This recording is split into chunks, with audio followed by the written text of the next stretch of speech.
Police সদস্যদের কর্মস্থলে যোগদান এবং খুলনার আইন শৃঙ্খলা সার্বিক পরিস্থিতি জানাতে সরাসরি যুক্ত হচ্ছেন সহকর্মী রকিবুল ইসলাম মতি।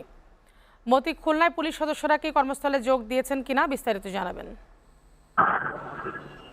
রূপা আইজিপির নির্দেশনা দিয়েছিল যে আজকে সন্ধ্যার ভিতরে তারা স্ব কর্মস্থলে তাদের উপস্থিতি থাকার কথা ছিল।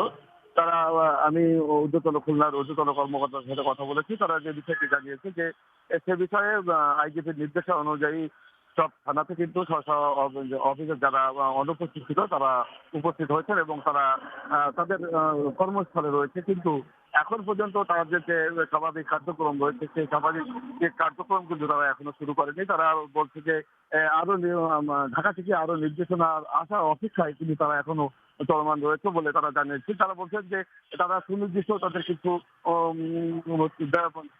করা রয়েছে যে দফাগুলো দিয়েছে সেই দফাগুলো কমপ্লিট না হওয়া পর্যন্ত তারা তাদের কাজে ফিরবে না বলে তারা আমাদেরকে প্রাথমিকভাবে জানিয়েছে। তারা বলছে যে আইজিপি তাদেরকে ভরসা দিয়েছে, সেই ভরসার মান দিতেই তারা স্ব স্থানে কিন্তু তারা যোগ দিয়েছেন এবং তারা তাদের সব রকম প্রস্তুতি রয়েছে। কিন্তু তাদের দফাগুলো যখন সম্পন্ন হবে তারা তখনই কাজে তারা যোগদান করবে এবং আইন শৃঙ্খলা যে সমস্ত বিষয় আছে তারা কাজ করবে বলে আমাকে জানিয়েছে।